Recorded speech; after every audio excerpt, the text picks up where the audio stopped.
ਅੱਜ ਦੀਆਂ ਖਬਰਾਂ ਵੱਲ ਆਈਏ ਤੇ ਪ੍ਰੈਜ਼ੀਡੈਂਟ ਡੋਨਲਡ ਟਰੰਪ ਦਾ ਜਿਹੜਾ ਐਡਮਿਨਿਸਟ੍ਰੇਸ਼ਨ ਆ, ਉਹਨਾਂ ਦੀਆਂ ਗੱਲਾਂ ਬਾਤਾਂ ਤੋਂ ਇਹ ਲੱਗ ਰਿਹਾ ਵੀ ਜਿਹੜੀ ਗਵਰਨਮੈਂਟ ਸ਼ਟਡਾਊਨ ਆ, ਇਹ ਕਾਫੀ ਲੰਮਾ ਸਮਾਂ ਚੱਲੇਗੀ।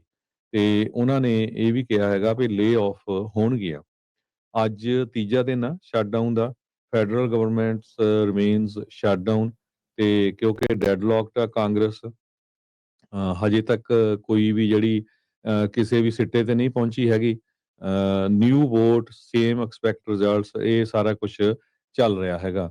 ਤੇ ਇਸ ਸਾਰੇ ਕਾਸੇ ਦੇ ਵਿੱਚ ਜਿਹੜਾ ਟਰੰਪ ਐਡਮਿਨਿਸਟ੍ਰੇਸ਼ਨ ਆ, ਉਹ ਡੈਮੋਕ੍ਰੇਟਸ ਨੂੰ ਬਲੇਮ ਕਰ ਰਿਹਾ ਤੇ ਡੈਮੋਕ੍ਰੇਟਸ ਇਹ ਕਹਿ ਰਹੇ ਹੈਗੇ ਆ ਵੀ ਭਾਈ ਹੁਣ ਜਿਹੜੀ ਕਾਂਗਰਸ ਵੀ, ਸੈਨੇਟ ਵੀ ਤੇ ਪ੍ਰੈਜ਼ੀਡੈਂਟ ਵੀ, ਉਹ ਸਾਰੇ ਇੱਕ ਪਾਰਟੀ ਦੇ ਕੋਲ ਹੀ ਆ। ਹੁਣ ਤੁਹਾਨੂੰ ਸਾਨੂੰ ਨਹੀਂ ਬਲੇਮ ਕਰਨਾ ਚਾਹੀਦਾ ਹੈਗਾ।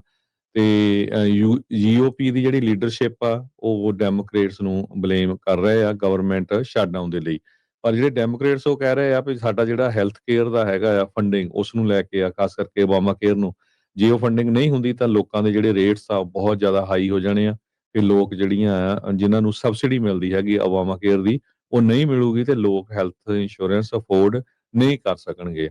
ਤੇ ਜਿਹੜੇ ਜੈਫਰੀਜ਼ ਆ, ਹਾਊਸ ਮਿਨੋਰਿਟੀ ਲੀਡਰ ਹਕੀਮ ਜੈਫਰੀਜ਼, ਉਹਨਾਂ ਨੇ ਰਿਪਬਲਿਕਨਸ ਦਾ ਇਹ ਕਲੇਮ ਕਿ ਡੈਮੋਕ੍ਰੇਟਸ ਆਰਗੂ ਕਰ ਰਹੇ ਆ ਵੀ ਸਾਡੀ ਹੈਲਥ ਕੇਅਰ ਨੂੰ ਫੰਡ ਕਰੋ ਫॉर ਅਨਡਾਕੂਮੈਂਟਡ ਇਮੀਗ੍ਰੈਂਟਸ।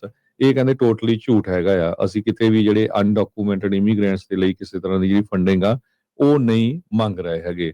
ਆਲਰੇਡੀ ਹਜ਼ਾਰਾਂ ਦੀ ਗਿਣਤੀ ਦੇ ਵਿੱਚ ਜਿਹੜੇ ਫੈਡਰਲ EMPLOYEES ਆ, ਉਹਨਾਂ ਨੂੰ ਫਰਲੋ ਕਰ ਦਿੱਤਾ ਗਿਆ ਹੈਗਾ ਇਸ ਦੇ ਦੌਰਾਨ। ਤੇ ਬਹੁਤ ਸਾਰੇ ਲੋਕ ਘਰਾਂ ਦੇ ਵਿੱਚ ਆ, ਬਹੁਤ ਸਾਰੇ ਜਿਹੜੀਆਂ ਡਿਪਾਰਟਮੈਂਟਸ ਆ, ਜਿਹੜੀਆਂ ਐਮਰਜੈਂਸੀ ਹੈਗੀਆਂ ਆ, ਉੱਥੇ EMPLOYEE ਕੰਮ ਵੀ ਕਰ ਰਹੇ, ਪਰ ਉਹਨਾਂ ਨੂੰ ਜਿਹੜੀ ਤਨਖਾਹ ਨਹੀਂ ਮਿਲੇਗੀ ਜਦੋਂ ਤੱਕ ਜਿਹੜਾ ਆ ਇਹ ਐਗਰੀਮੈਂਟ ਨਹੀਂ ਹੋ ਜਾਂਦਾ ਤੇ ਕਾਂਗਰਸ ਫੰਡਿੰਗ ਅਪਰੂਵ ਨਹੀਂ ਕਰਦੀ ਹੈਗੀ। ਜੀ ਬਿਲਕੁਲ। ਸੋ ਸ਼ਟਡਾਊਨ ਦਾ ਜਿਹੜਾ ਡਾਂਸ ਆ ਉਹ ਚੱਲ ਰਿਹਾ ਆ।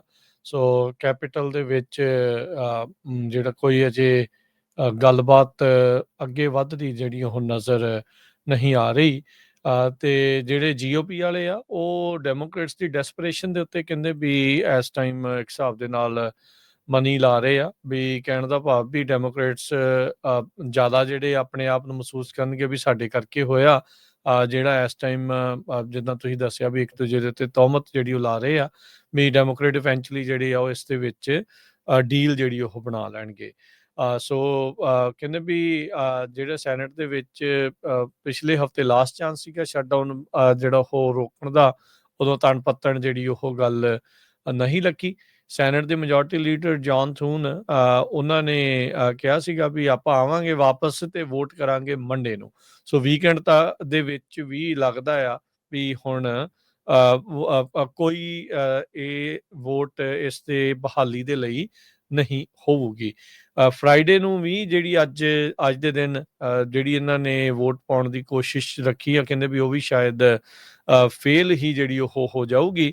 ਸੋ ਇਹ ਹੁਣ ਉਸ ਚੀਜ਼ ਦੇ ਉੱਤੇ ਅੰਦਾਜ਼ਾ ਲਾ ਰਹੇ ਆ ਜਾਂ ਮਨੀ ਲਾ ਰਹੇ ਆ ਵੀ ਹਾਂ ਭਾਈ ਇਵੈਂਚੁਅਲੀ ਡੈਮੋਕ੍ਰੇਟਸ ਨੂੰ ਇਸ ਦੇ ਵਿੱਚ ਜਿਹੜਾ ਸਾਥ ਆ ਉਹ ਦੇਣਾ ਹੀ ਪੈ ਸਕਦਾ ਆ। ਕੁਛ ਕੁ ਟੁੱਟਵੇਂ ਇਹਨਾਂ ਨੂੰ ਜਿਹੜੇ ਡੈਮੋਕ੍ਰੇਟ ਚਾਹੀਦੇ ਆ, ਸਾਰੇ ਦੇ ਸਾਰੇ ਚਾਹੀਦੇ ਵੀ ਨਹੀਂ ਆ।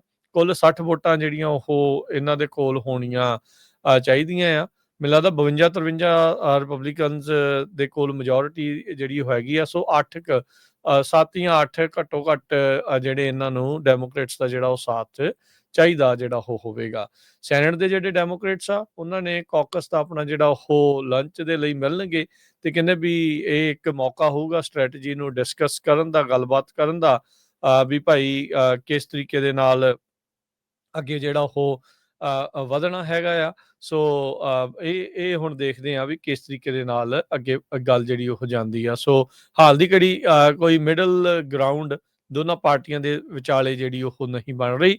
ਹਾਂ, ਤੋਮਤਬਾਜ਼ੀ ਜਿਹੜੀ ਜ਼ਰੂਰ ਉਹ ਟੌਪ ਦੀ ਇੱਕ ਦੂਜੇ ਦੇ ਉੱਤੇ ਜਿਹੜੀ ਉਹ ਜ਼ਰੂਰ ਕੀਤੀ ਜਾ ਰਹੀ ਹੈਗੀ ਆ। ਸੋ ਅੱਜ ਉਹਦਾ ਕਾਂਗਰਸ ਹਰਜੋਤ ਸਿੰਘ ਜੀ ਦੁਬਾਰਾ ਸੈਸ਼ਨ ਦੇ ਵਿੱਚ ਆ, ਪਰ ਕੋਈ ਨਤੀਜਾ ਨਿਕਲੂਗਾ ਇਸ ਦੀ ਸੰਭਾਵਨਾ ਜਿਹੜੀ ਉਹ ਕਾਫੀ ਜ਼ਿਆਦਾ ਜਿਹੜੀ ਕਹਿ ਲਓ ਵੀ ਜ਼ੀਰੋ ਦੇ ਨਜ਼ਦੀਕ ਹੀ ਜਿਹੜੀ ਆ ਉਹ ਹੈਗੀ ਆ। ਸੈਨੇਟ ਦੇ ਜਿਹੜੇ ਮੈਜੋਰਟੀ ਲੀਡਰ ਆ ਜੌਨਸਨ, ਉਹਨਾਂ ਨੇ ਕਿਹਾ ਵੀ ਕੁਝ ਨੈਗੋਸ਼ੀਏਟ ਕਰਨ ਨੂੰ ਹੈ ਹੀ ਨਹੀਂ, there is nothing to negotiate.